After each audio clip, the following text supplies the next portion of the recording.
Greetings, everyone, and welcome to Saturday Understanding. Give thanks to the source of creation, the archangels, the guides, the ancestral spirits, Mother, Father, and the family of humanity, and everyone on the call today. Thank you for being patient with I as I learn how to navigate this podcast platform for the first time. And thanks to all those who invited me on here and trained me for this session, and hopefully many more to come. On this April 13th, despite all the help from the ancestors, I don't believe they're helping us with this technology. I get the feel that they have better things to do than help us navigate our Zoom meetings and podcasts, but who knows? My name is Dr. Eric Baseka. This will be a forum for discussion, meditation, and exploration of concepts related to holistic wellness, what I call sacred sociology, and the new earth. I'll explain and define those concepts shortly. The three topics we're going to dive into, as I said, were natural medicine, which include medical meditation, botanical knowledge and medicine, pranic medicine, and capoeira Angola. Sacred sociology is a term that I use for discussing items related to culture and constructs, and as it relates to metaphysics and roles and archetypes that we play as social beings. And responsible technology, irresponsible technology, technological terrorism, as I like to call it, and topics related to artificial intelligence. The new earth, finally, which is a term that others utilize and throw around quite a bit. In this realm, I would like to eventually get into topics related to permaculture and just wisdom for living a more harmonious life here on Earth with each other, and the circadian and the cosmic cycles that influence our reality, and how to become more aligned with those cycles, of course.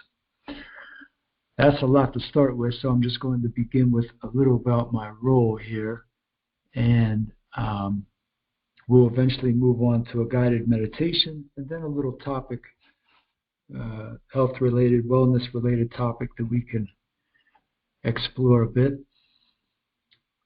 Above all, I'm a human and I make mistakes, so I make no excuses for them, but they agree to always show up once in a while. I find we live in an era where individuals don't like to accept their mistakes or their failures, but oh, how they teach us the most powerful lessons, don't they?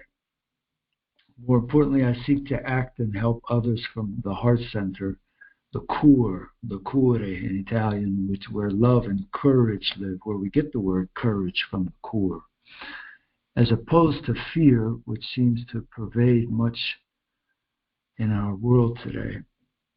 I think many of us would agree.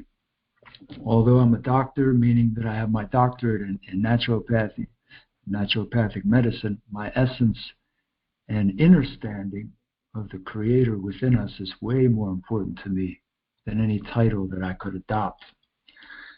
I've been working with individuals as a teacher and a wellness partner for over 20 years, and my focus is anxiety, depression, addiction, with an understanding of the energetic systems of the body and mind, particularly as they manifest into what we know as the immunorespiratory system and the immune system. COVID-19 greatly informed my practice, and like all challenges, presented an opportunity for deeper understanding of the world and our relationships to innate healing methods and those forces that seem to hinder our understanding of those capabilities. That said, I'm a man who employs a growth mindset, and I'm always eager to learn. I apply that growth mindset to my spirituality as well. So capoeira, Angola, and the meditative and yogic arts endlessly inform my understanding, and have seen the tremendous transformative power of those practices, of those arts, countless times within myself and others. So metaphorically, I see myself on my own personal beach. I have to clean my beach every day and build my treehouse so that I can see the sunset. My beach is connected to all the other beaches by way of the laws of nature, and my beach is connected to the huge ocean before me. But I can only swim out into that ocean a little bit. The point here is that I and so many others have seen much in our swims out to the sea, but still have to work on cleaning the beach every day and building the treehouse. We are all on our own beach, toiling to keep our life clean and to build the treehouse that will represent the higher self, one that is able to see above and beyond this mystery of life on earth. We're all connected to the same vast ocean, as we are all from the same infinite giving source, and working under the same sun that keeps us alive every day, of course. So though we each live on our beaches, we do not own our beaches, be it Mar-a-Lago or any other beach. Although some claim to own theirs, in reality, as we are all neighbors here to help one another, we own none of it. And we don't own each other, certainly. Although we use phrases like my friend, my trash, my palm tree, my book, all of it goes back to the ocean. I'm happy to be on my beach. I'm grateful to know that I'm among neighbors who share the same stuff of creation as I. They are brothers and sisters, and we are all one. I hope you all resonate with my beach metaphor, and the important point being, of course, is that as I speak to you all, I speak to myself.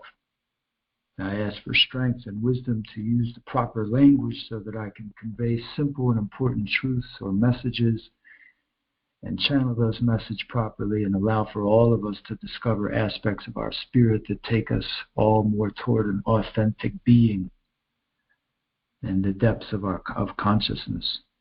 Our minds are the tools of consciousness, of course, but without the heart, which grounds us in a sense of self, the mind is a vast labyrinth of questions and challenges with no real answers. We must introduce our mind to ourselves. That is, the many billions of cells or selves in the body that carry consciousness within them. And in those cells we will find salvation. The Bible reads that salvation lies within the heart. I believe it's in the Gospel of Luke. The Bhagavad Gita teaches us that the root of our suffering is our perceived separation from God. So today's Saturday Understanding, though I'm feeling long-winded already, this is a term that I coined, understanding. Of course, I learned it from the Jamaican Rastafarian and Rastaman culture when I lived in Jamaica for the past year. I'm back in the States now, and I'm introducing concepts for working on this self-awareness piece, which I call involving. Involving is a dynamic word for self-awareness, and it transcends the constraints of time and social constructs to rewire our minds so that the self can emerge and we can swim in that vast ocean towards a metaphorical place that some would call the new earth. So what is the new earth? What are these topics, that we're going to be talking about? We'll get to them. I'd like to start out and take a moment here to, number one, maybe offer any space for anyone else to speak. But first, I'd like to do a little guided meditation. That is a very simple 10 minute session where we can kind of ground ourselves and collectively connect telepathically and beyond this platform, of course, in a way that is also individually beneficial to us. So I'd like you to, wherever you are right now, whether you're outside enjoying the sunshine or you're on your recliner watching the rain, just go ahead and become aware of your surroundings. Just take a look around you and just be where you are right now. Try not to think about where you could be or you should be or where I am or even what I sound like or what you feel like. As you close your eyes, just try to breathe consciously and become aware of the breath. And just observe. Observe everything around you. Observe how you're feeling today. Observe some of the thoughts that you have and even the responses that you have to this podcast, to this session. How are you responding? Observe any judgments that you have of yourself or me or anything that happened today. Step away and just observe those things as you breathe consciously and slow the breath down. Notice the coolness of the air as it enters the nostrils on the inhale, and notice the warmth of the air on the exhale. All these subtle characteristics of the breath. Allow it to become more conscious and bring it down further towards the diaphragm with each breath. Maybe you notice the space, the awareness that broadens as you breathe. And although you're observing the breath, you're observing your emotions, you're observing your thoughts, you're realizing that you are none of those. You are none of it. Your true essence is complete awareness, complete stillness. And all of these things, all of these facets of the mind are just part of the dream and the passing of life. But your true essence is eternal. The breath of life is within you always. And each breath that is taken, that is conscious, is a healing breath. One that informs us. One that soothes us. And so I'd like you to practice the 5-5, a very simple 5-5 breath, which is you're going to inhale for 5 seconds and then exhale for 5. I'll count to 5, and we'll do this just for a minute or two to establish a rhythmic pattern, not only in the respiratory system, but in the mind and in the brain. And establishing this pattern will create a more beneficial pattern of breathing in general as time goes on.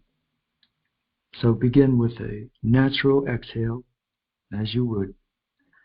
And then let's begin with our inhale. Go ahead, 5, 4, 3, 2, 1. Exhale, 5, 4, 3, 2, 1. In, 5, 4, 3, 2, 1. Out, 5, 4, 3, 2, 1. In, 5, 4, 3, 2, 1.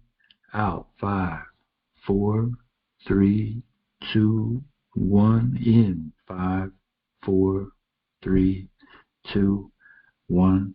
Out, 5, 4, 3, 2, 1. In, 5, 4, 3, 2, 1. Out, 5, 4, 3, 2, 1. In, 5, 4, 3, 2, 1. Out, 5, 4, 3, 2, 1. In, 5, 4, 3, 2, 1. Out, 5, 4, 3, 2, 1. In, 5, 4, 3, 2, 1. Out, 5, 4, 3, 2, 1. In, 5, 4, 3, 2, 1. Out, 5, 4, 3, 2, 1. In, 5, 4, 3, 2, 1, and out. 5, 4, 3, 2, 1. Finally in. 5, 4, 3, 2, 1. And hold the breath for 10, 9, 8, 7, 6, 5, 4, 3, 2, 1. And release. And just observe again. Observe how you're feeling. Observe the breath.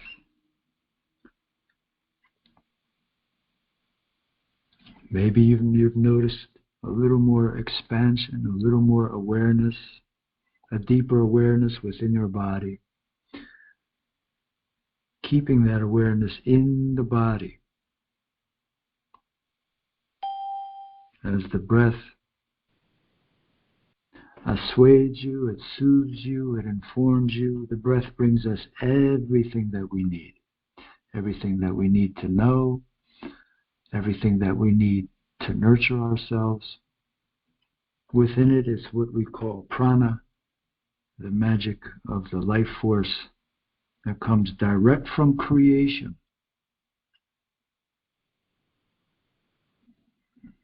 We forget that all of the magic that's around us is so immediate.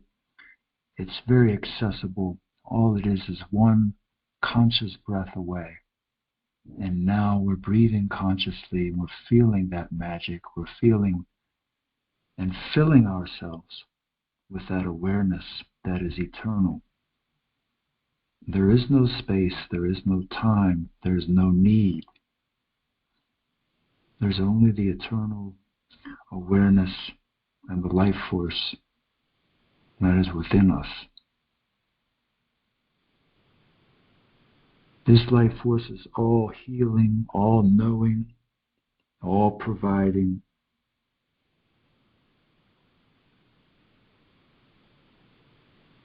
And we are accessing it for free. There is no cost. There's only a choice to do so.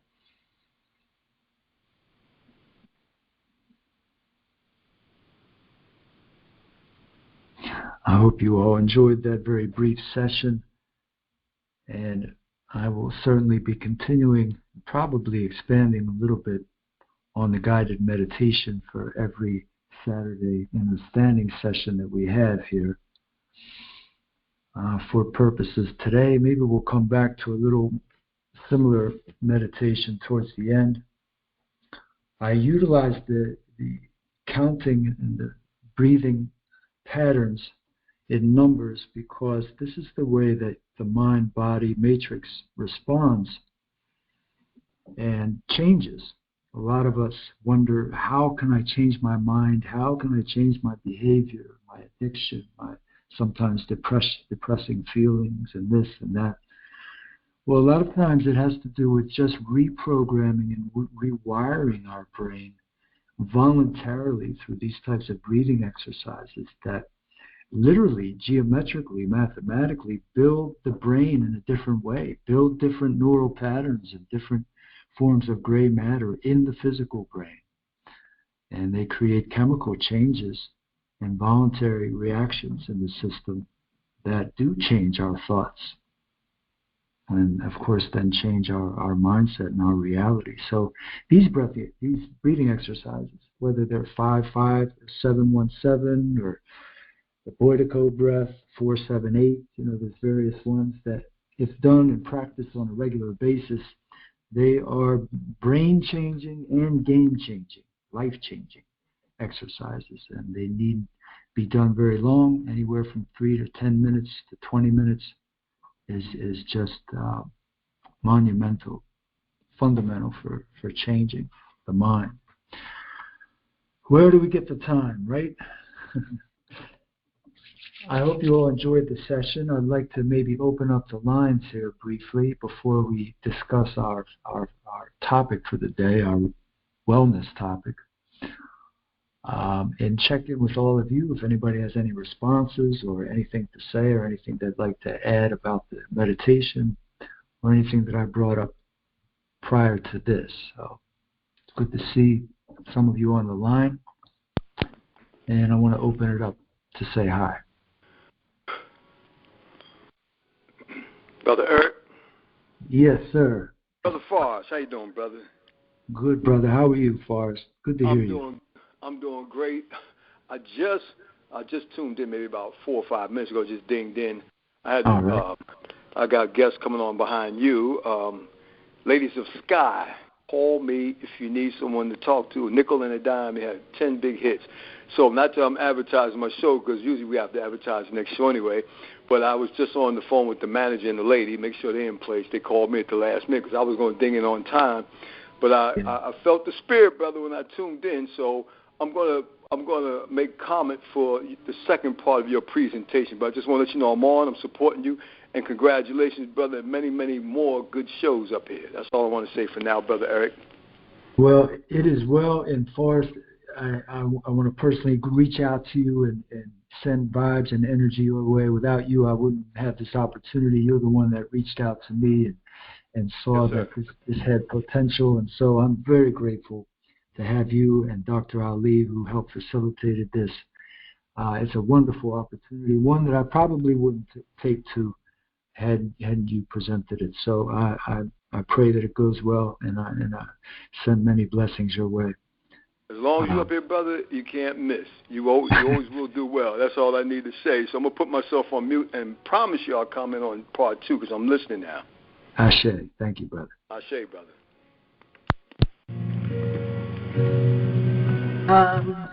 Piggybacking on Brother Forrest, thank you, everyone. Thank you, Eric, for putting this together. And I'm grateful to be here and looking forward to this and future shows. Thank you so much, Dr. Ali, my mentor and in many ways, my guide, the natural path, who preceded me on my journey and has informed me and still informs me. My own practice, I've shared a lot with Dr. Ali, and I've learned a lot from her. And thanks for being on the show today. It's a joy and a pleasure and a blessing to have you, Dr. Ali. Thank you. Anyone else like to drop in and say hi, or maybe shoot out any ideas or further commentary before we move forward? Hi, my name is Michael. Can you hear me? Yes, Michael, how are you? Okay, I just want to thank you for your show. I love the reading exercise, which a lot of people should learn about, how it can really help them. And thank you for having your show. Michael, I appreciate having you on. And Michael also has his show. I believe it's the Community Natural Health Club, where he also discusses wellness and different health-related topics. And Michael, you're always welcome here, of course, and I'm glad that you joined in and helped me out with a couple podcast issue-related password-type things earlier on. So thank you, brother, for chiming in. You're welcome. All right. Anybody else?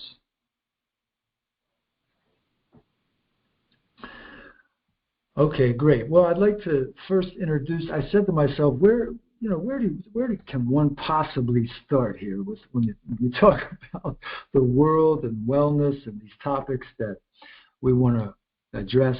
There's plenty of time to address them, of course, but I figured I'd start and introduce today's topic with the feet, the bottom. Why not start at the bottom?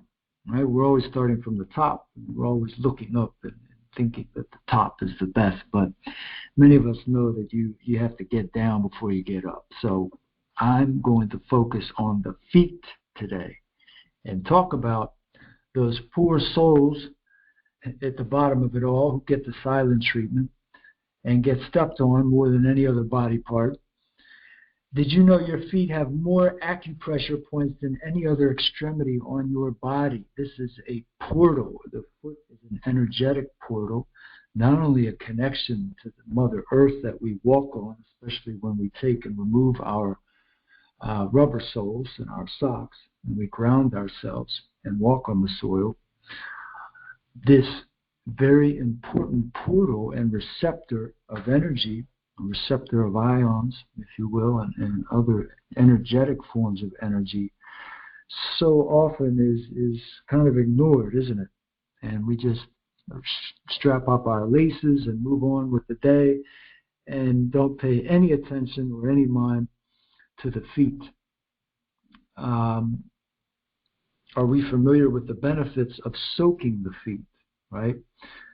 We're going to talk a little bit about soaking the feet. We're going to talk a little bit about handling the feet and at least paying attention to them. When we think of the foot in the bottom of the body, of course, and the stabilizing force of the body and the function of the feet, in terms of meditation, a lot of people don't associate the feet with breathing or meditation or any of those sorts of practices, but I very much like to, when I get some of my breathing apparatus together, I breathe all the way down to my feet. What do I mean by that? If I'm sitting in a chair, let's say I can't sit in my lotus position to meditate, or I'm at work and I'm sitting at a chair and I'm doing my 10-minute breathing, I literally bring that breath figuratively all the way down to the feet and then all the way back up. Being that the feet are of course the bottom portal and the, if you will, the beginning of the zodiac there at the bottom, they are really a place of awareness and a place that connects us with the earth and the energy of the earth that's beneath us. The energy of the earth that's beneath us has a tremendous amount of power and latent energetic potential, and it is the feet that are the bridge between that source and ourselves, and of course the systems of our body. So it's always a good practice to eventually connect with the feet and your breathing, as in any other part of the body. But when you do connect the feet into your breathing, that is bringing your mental awareness to that space, as if your awareness is in the feet, as if you are there. Instead of in your brain, you're in your feet. And you breathe as if your lungs are in your feet. That is as if your feet are breathing apparatus that are bringing air into your body. And so when you're able to do this with your mind, you'll notice that the feet can really accentuate a great deal of awareness in the lower part of the body. So that said, bringing it down to more of a physical topic, let's talk briefly about soaking our feet. Most of us are familiar with this, and I'm sure many people utilize it on a regular basis, hopefully.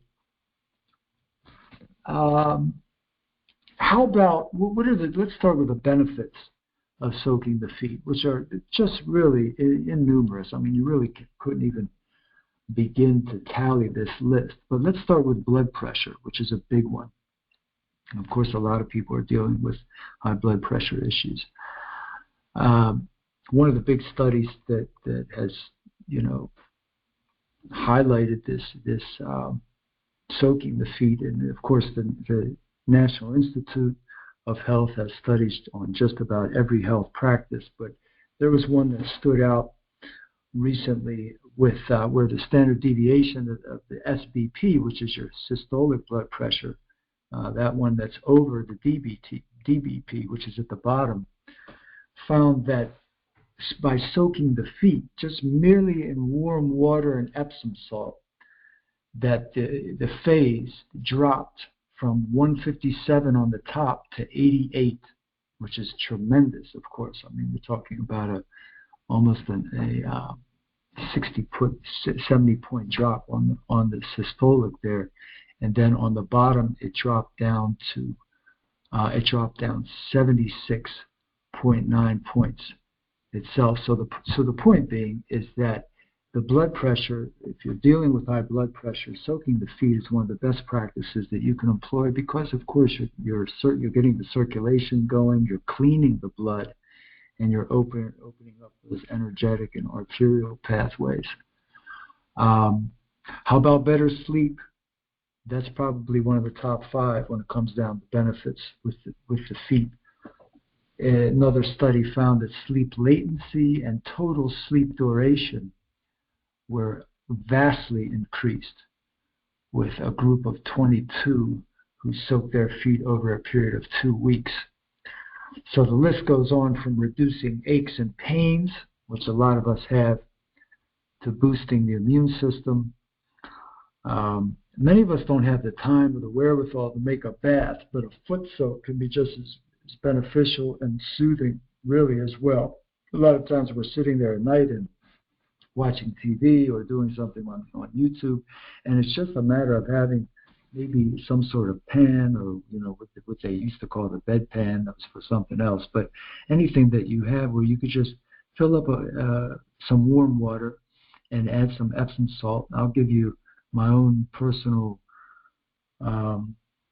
ingredient formula here that I use for standard practice, but I also like to advise that you first start your foot soak with ice water, the cold. And I know that that sends shivers down a lot of our spines, but I'm a believer in cold therapy in general, and starting out with that ice water is a must. And it's something that, of course, it's not a must, it's not mandatory, but it's ideal, because that's going to in turn create the response that we want in the body. It's not that we're doing it for the actual feeling of being cold or for the actual pleasure of transitioning into warm, but we're starting out with cold so that we get the proper response in the body from the immune system and the blood, which eventually cleans the blood and then sends it back to the major organs during the cold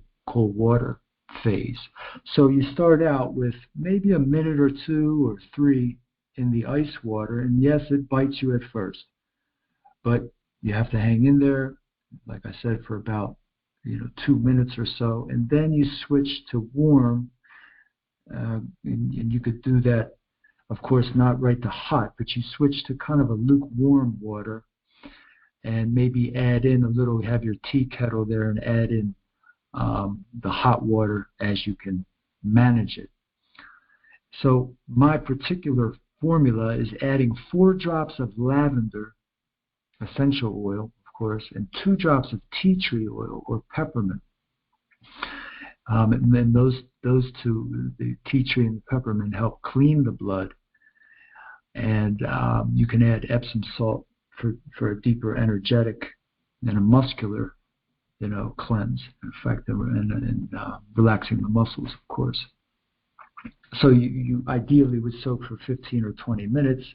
And, some of us are familiar with the ionic foot bath, which is when the ionic machine sends that low voltage frequency through the water to charge up the atoms, and the water molecules. And a lot of us have maybe experienced that and seen the murky brown water that results from this, So the feet, again, are these portals where energy is taken in and released at the same time.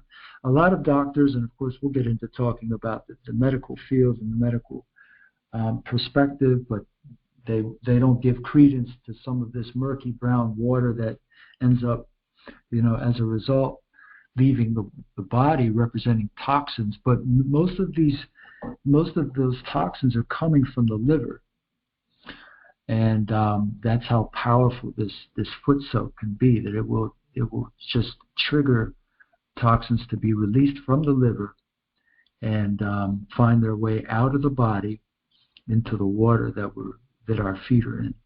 Okay, so a lot of this, of course, is alchemical mixing and balancing of salts and alkalinity and yin and yang, and so on and so forth. But ultimately, once the feet are soaked, it's a great time to rub them softly, to adjust those points that are below the feet. Of course, on the bottom of the foot is a map. It's a map of the entire body and mind, I would say.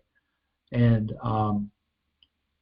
Everyone may be familiar with the reflexology, of course, that exists under there, but getting a foot massage is just as good as a soak, maybe if not better, especially if somebody is doing it for you that knows what they're doing. But you can also massage your own feet. There's actually, I saw the other day, they have socks online where you put the sock on, and there's a map on the sock, I think on the top and the bottom. The top map shows the intercostal muscles and the pedal bones, and of course all those areas in between. And then the bottom shows all the affiliated organs with the various pressure points. And you can literally, I think they give you a little tool where you can go in there and follow the path of the map and the points underneath the foot, and give yourself a very accurate foot massage based on even what you would like to focus. So of course you have points related to the stomach and the pancreas, and you have points related to the shoulders and the neck. So you can literally rub the bottom of your feet in the right places, of course, and relieve neck pain, and relieve lower back pain, and relieve headaches because of the dynamicism of the feet and the bottom there. So the toes are included in that. The toes are, of course, tremendously powerful when harnessing this. And, we have 5 toes as we have 5 fingers. So these are more than just toes. When we put our feet on the earth, they are the representation of the 5 elements.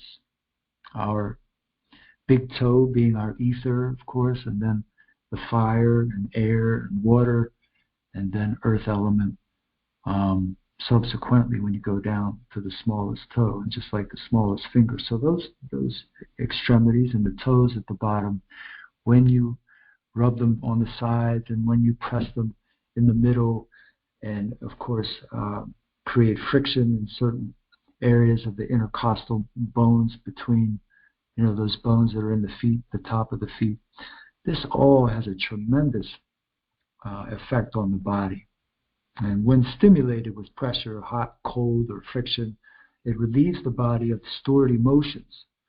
And so we're talking about, the imbalances, the emotional imbalances that are associated. Not only, and we're not just talking about, a neck pain or a back pain or detoxing the liver or relieving the digestive tract. We're talking about releasing stored emotions that are in the physical and energetic realms, of course.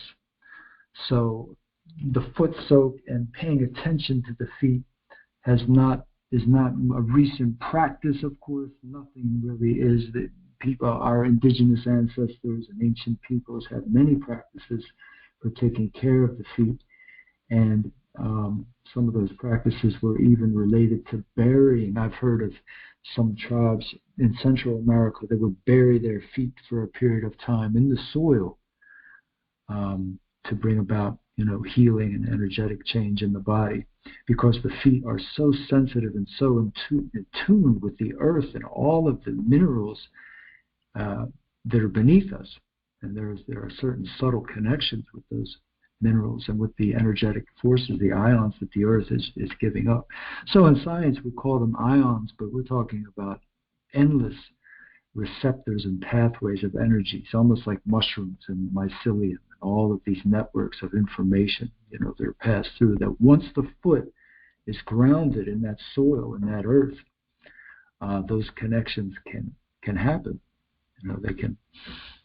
We can connect with all of the knowledge and the power that is beneath us.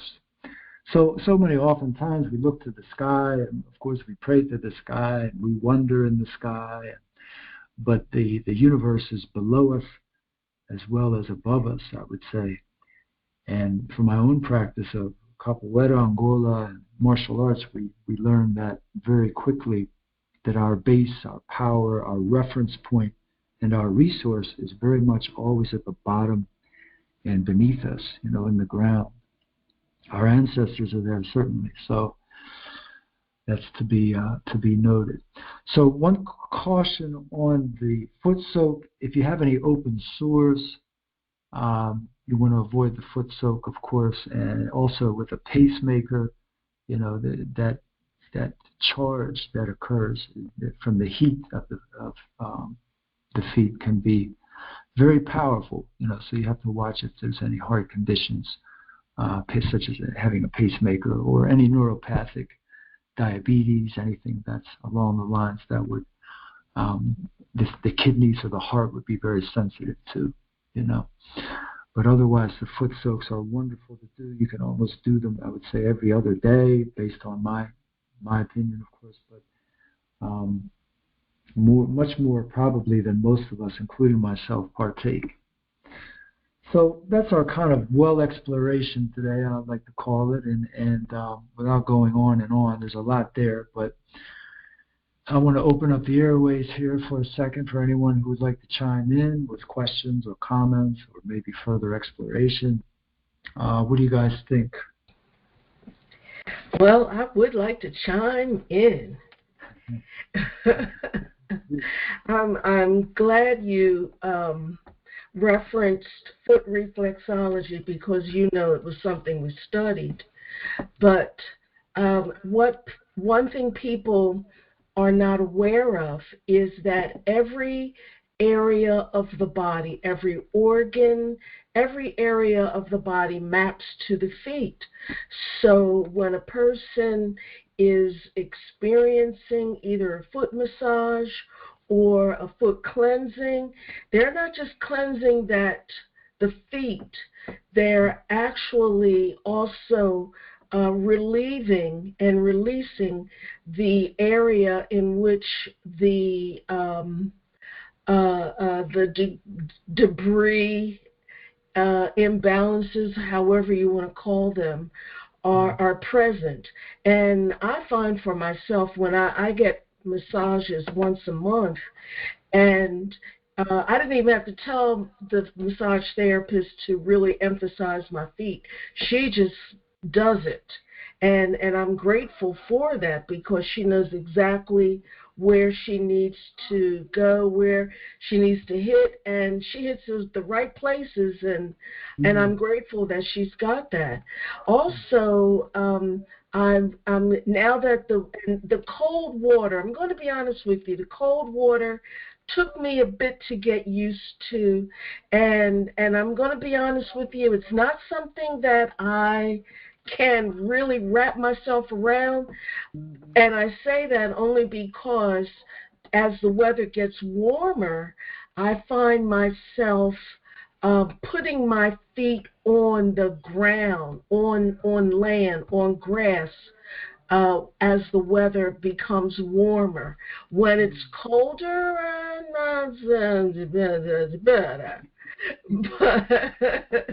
but when it's warmer, it just sitting and having my feet touch the ground, the earth, for 5-10 minutes, doesn't have to be long. It really makes a big difference, and that's pretty much what I needed to share.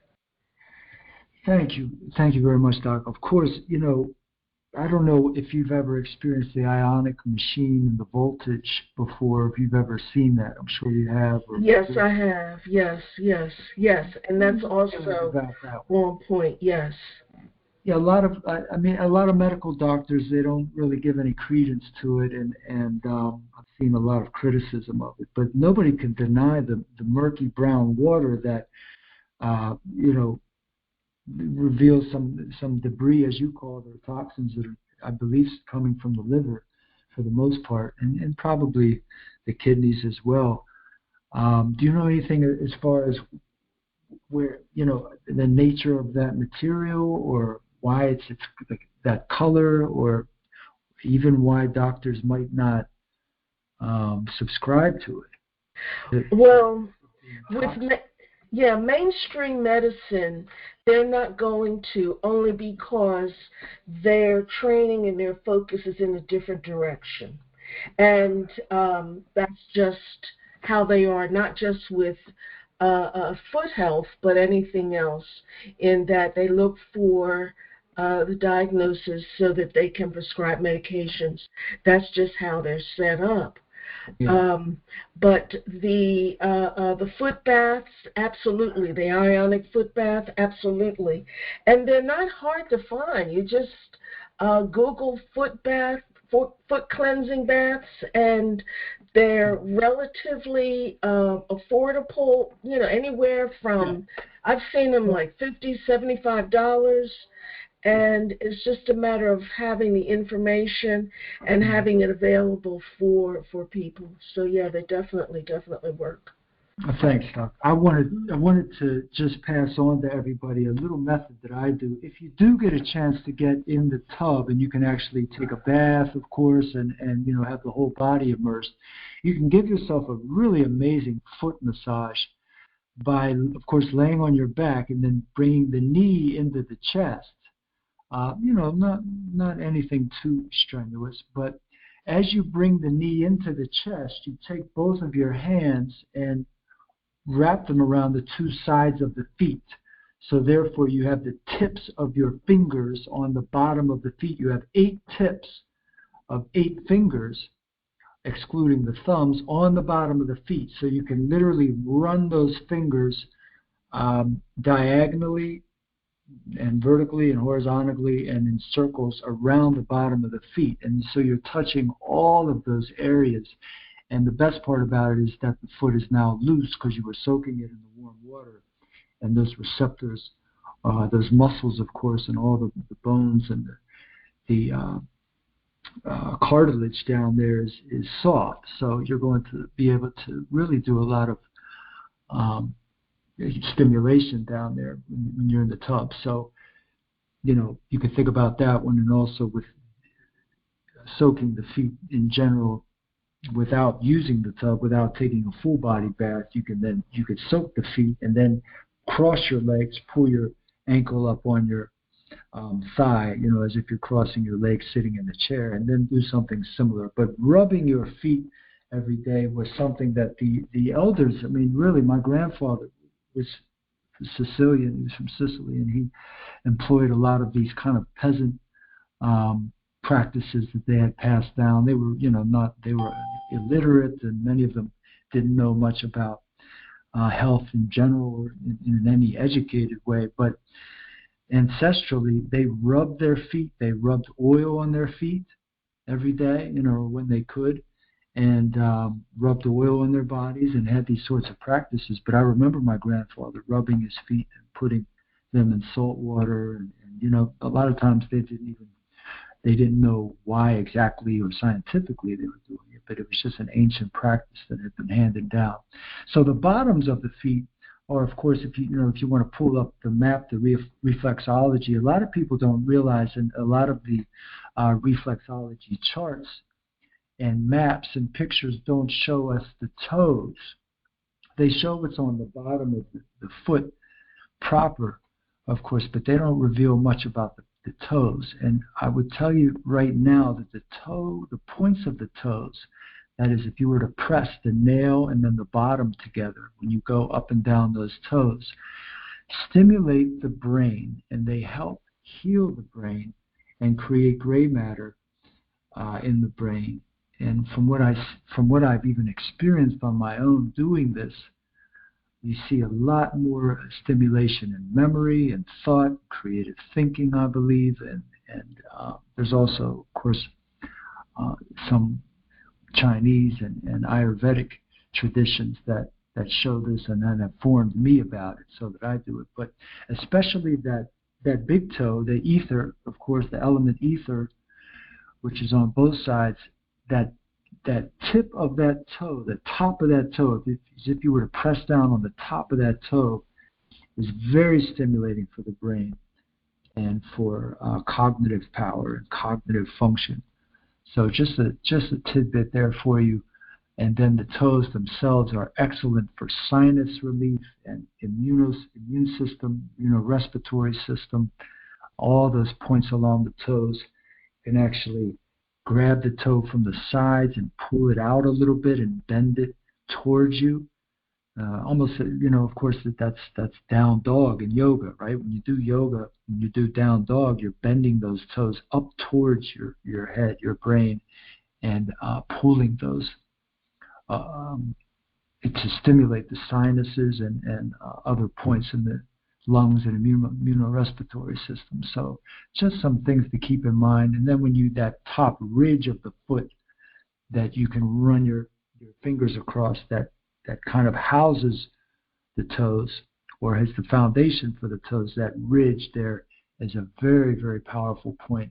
And that clears any issues that you're having with the neck and the eyes and the ears and any related areas of that chakra system up there, what we would call the third eye, the chakra system of the third eye up there. So running your fingers along the bridge of the toes at the bottom there is very helpful. And finally, one of the things that's not on the map often when you pull it up is the sides of the feet. So if you were to look at the pinky from the top and you look at the side of the foot, that is the outside of the foot, and that bone that runs down, all the way down the foot, especially the top there where it kind of jettisons out from the pinky, is excellent to rub for stress.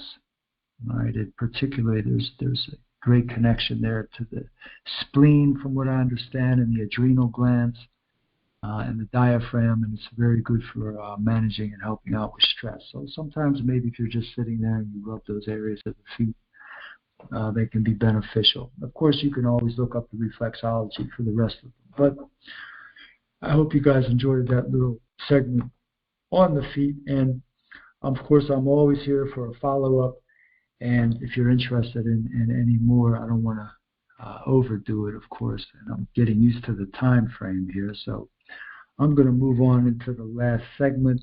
I believe we're on here. We're on here for an hour and a half. I don't think we're going to last that long. I think I'm going to go for about 15 minutes here. And maybe we'll see how it goes. But I'd like to take our last topic today and kind of just introduce this concept of the new earth. Well, I shouldn't say I'm introducing it. I'm not introducing anything. Everything has been here before. And certainly the concept of the new earth has been discussed and talked about. But I think it's a great way to kind of wrap up this session and finish the podcast by talking about an issue or something related to all of us outside of health and wellness in a way, and maybe in a way that could help us lead a more harmonious life with the people around us and with our authentic selves. And so I like to make a little offering of what I call this well, there's news for me too, so it's Q&A as well. I'll bring up, I think, a couple of things here, and everyone is always welcome to chime in. Let me know if you'd like to say something here from here on in.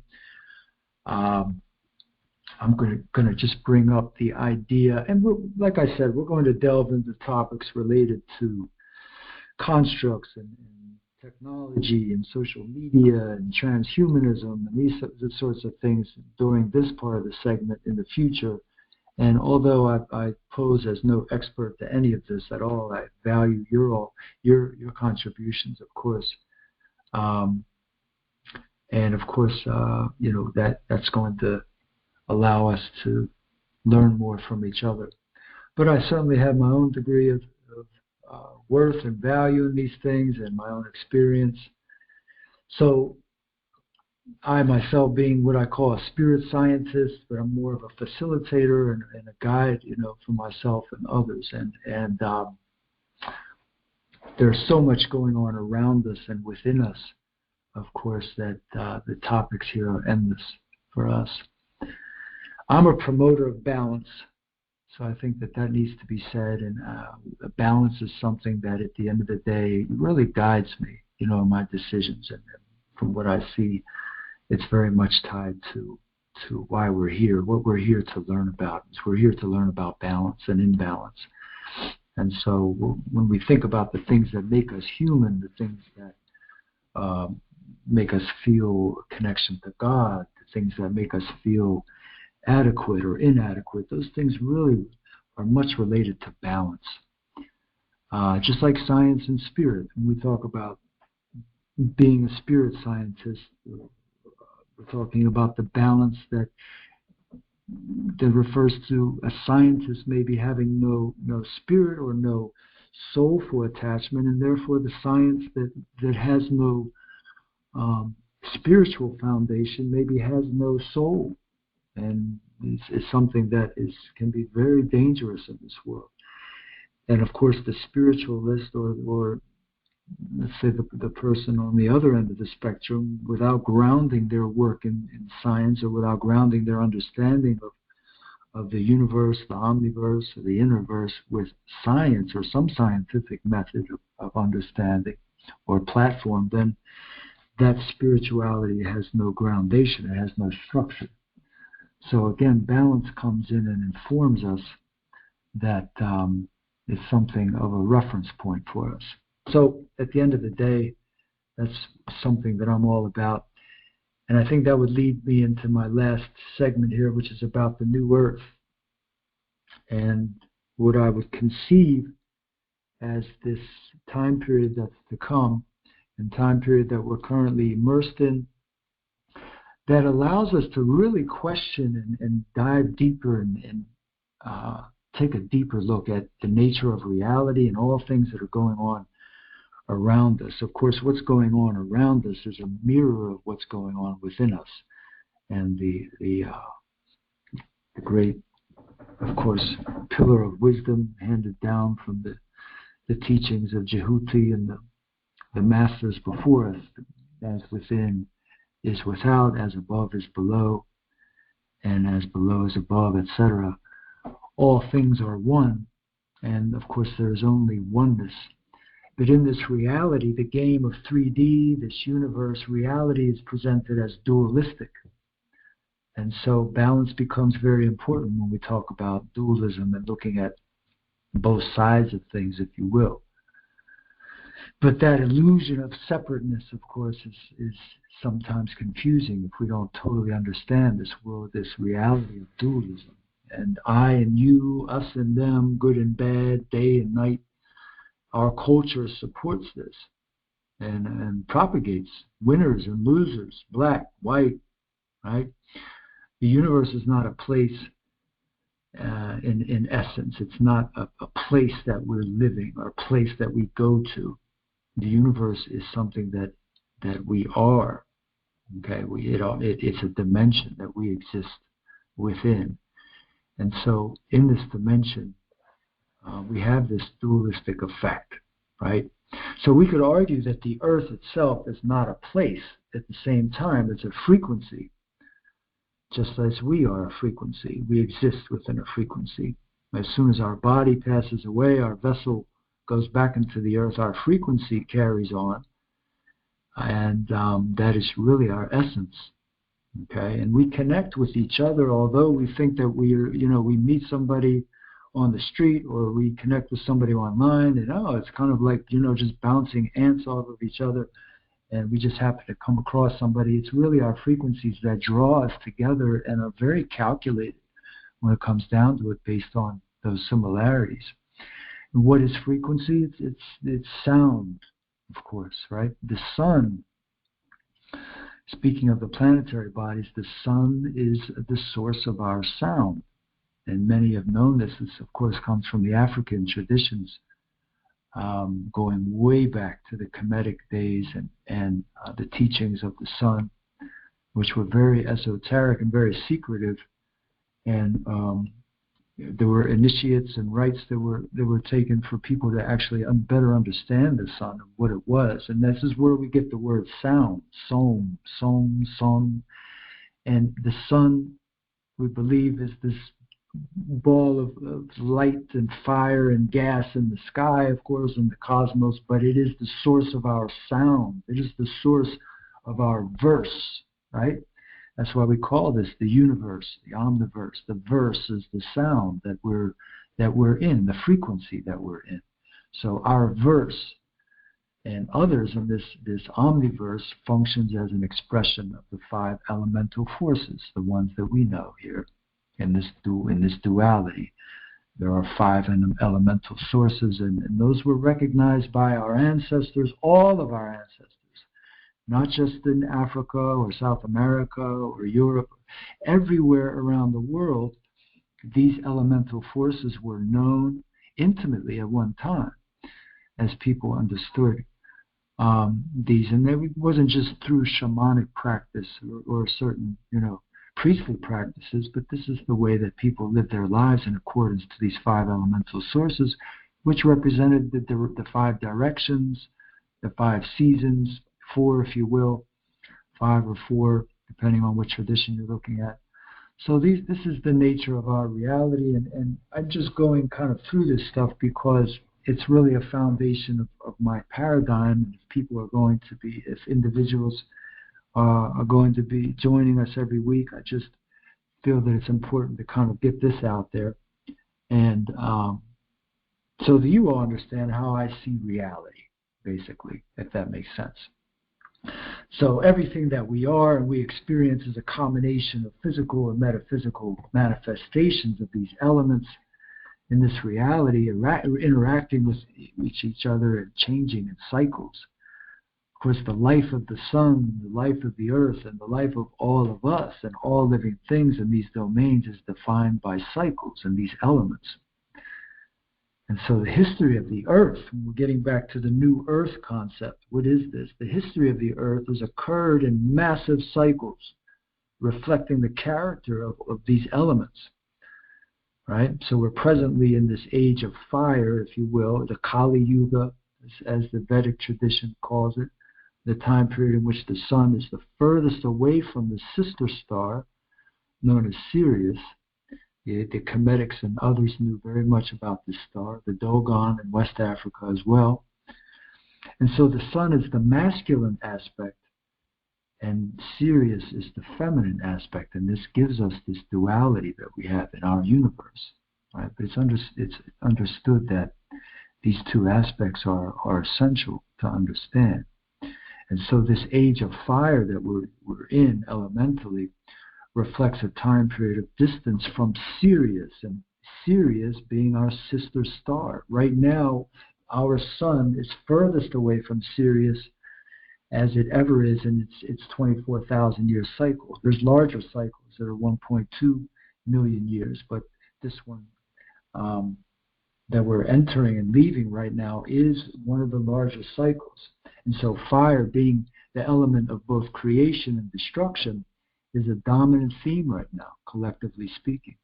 All ancient indigenous peoples had some sort of awareness of these time periods. Like I mentioned, I think I had mentioned the Dogon, the Druids, the Moors, the Mayans, the Hopi, and the Kemetic peoples in the Nile Valley, and the Vedic peoples of India. So Kali Yuga is an ancient Vedic reference to that age of fire. And the god Kali being the goddess of destruction, really. And so for the past thousands, roughly 26,000 years, it's been marked a decline in intuitive knowledge here on the planet and an advancement of material technology. So we've seen this intuitive knowledge fade, but material technology replace it over the past thousands of years, right? Whether it's the invention of the wheel or the invention of the iPhone, it's been quite a process. But we move out of this stage. We're always moving. We're never still. It's still going to take some time, apparently, from what I see, and I don't know, of course, I'm not Nostradamus. I'm not trying to be anything like that, but we're basically remembering. We see this awakening occurring, and I think all of us can attest that this remembrance is happening, where we're remembering the internal technology that we have been led astray from for so long, so to speak, for generations. So we're remembering that our essence is consciousness, and consciousness connects us inextricably to all other beings, each other, without even knowing each other. We're remembering that we're the creator of our own destinies, each of us, and that we're the healers of our own ailments. We are the reflections of each other, and a unique combination of the elements of the universe that's here to express itself. And so the new earth is this concept based on the awareness that this shift is occurring right now as we speak. Each day the shift is getting more and more profound.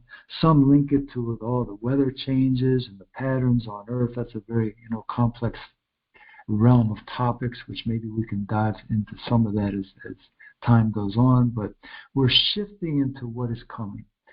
Why is it coming? Because it's a cycle, and we exist within the time-space reality, and we're existing in this cycle. Look at the degree that we've taken the time-space reality down to the minute and down to the second. It's almost been sociopathic to a certain point, but here we are, right? This shift is coming, and the new Earth is essentially the new self, right, that's emerging. And the new self that will emerge will be timeless. It'll be spaceless. It'll be something that transcends those things. But the process is an interesting and fascinating and difficult one, as birth is. Any women could attest. I certainly cannot, but any empress of the earth who has given birth knows that the birth process is not an easy one, and this is what we're experiencing right now. So this podcast will focus on that new earth paradigm and maybe what is to come, what's possible, what's happening right now that shows us that things are massively changing, that the veils are being lifted, if you will, and the blossoming of our inner technology is becoming apparent. But we're facing, of course, a lot of forces that don't want to see that happen and don't want to see us aware of it, of course. So that said, I want to open it one last time to everybody after my little spiel there. I know I went on like Old Man River or Old Man in the Attic who was locked up there because he thinks he could predict the end of the world. Who knows? But I hope maybe some of you are still there and you have some thoughts about this or anything related that you'd like to discuss next week or in the future that's related. I've done my share of swimming out to the ocean and seen, experienced what I have with this, but I'm certainly always willing to learn and would enjoy discussing more, this sort of thing with other people. So is anyone out there with us today that would like to chime in on these matters or anything related to the new earth? Go ahead and speak. Yes, I have a comment. Michael. Yes. When you were talking about the ionic machine, Mm-hmm. I do the treat people with the ionic machine, and I notice, like, when I treat people, I get some really great response. Really? Yeah, that's how I got into it, because once I got a treatment for myself, Mm-hmm. something new, I brought a friend along, and Mm-hmm. he had a huge response. I'm like, oh, Yeah. Yeah, the response is often immediate, isn't it? It's like, it's just that fast. It depends on the person, like what their condition are, like if they're in a bad condition, they Mm-hmm. usually get a really bigger response. Mm-hmm. Mm-hmm. So I notice that I learn a lot from the people that I treat and hear about other people when they do the treatment. I'm like, oh, wow, that's really great.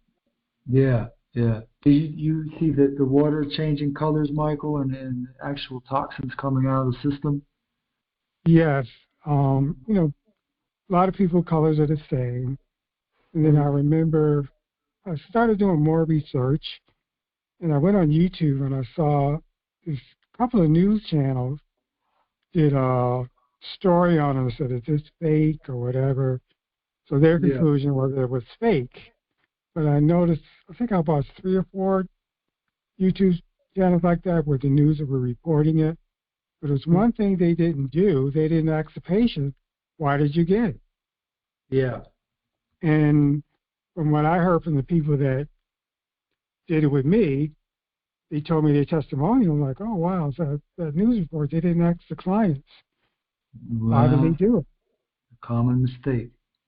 So they was a hoax. They did scientific research, and that's why I became a believer in it. I'm like, oh, wow. Yeah, yeah.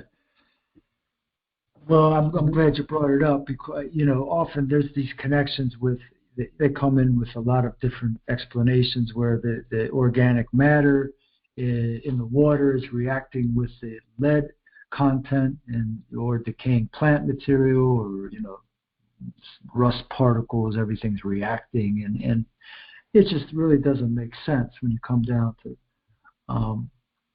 such an obvious change there. And like you said, we don't focus on the client. This isn't client-centered or patient-centered, if you will, human-centered medicine. It's all about the numbers, the quantitative. What I found out is that the machine lets out a negative ion and a positive one. Your body likes the negative one because it attached to toxins in your body. Yes. Your body can easily release the toxins. Yeah, exactly. That's it. The negative draw out, and that's why, of course, when we go to the ocean, the salt gives us that negative ion where it draws out toxins from the body. So we're often, tired when we get back from the ocean. We spend time there all day because that charge has been pulling from us energetically.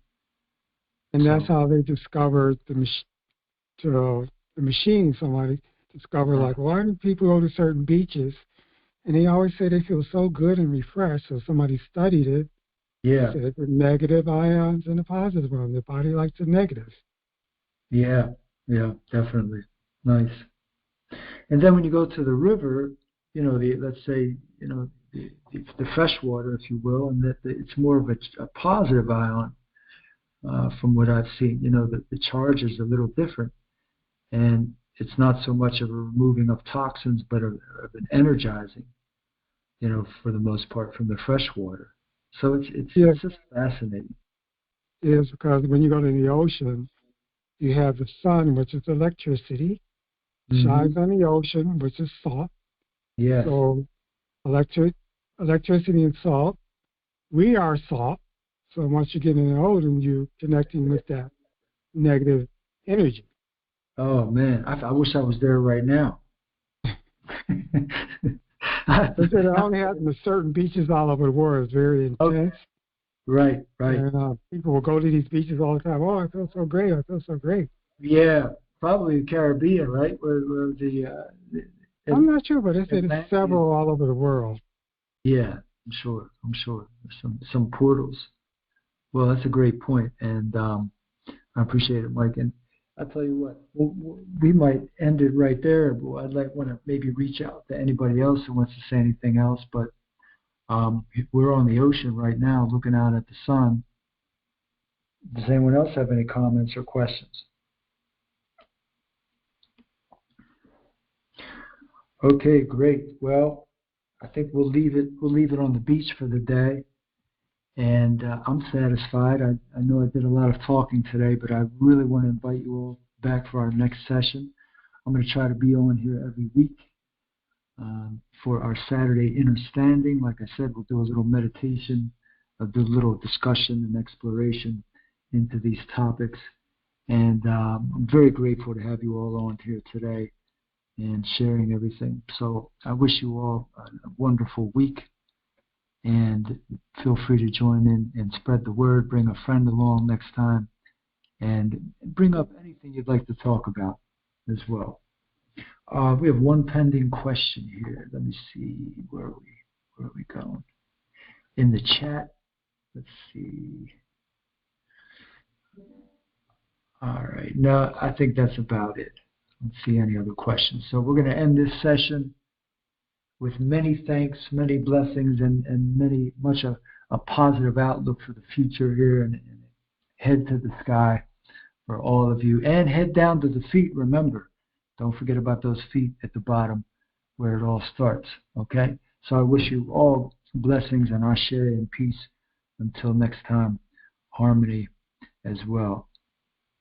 Take care, everybody.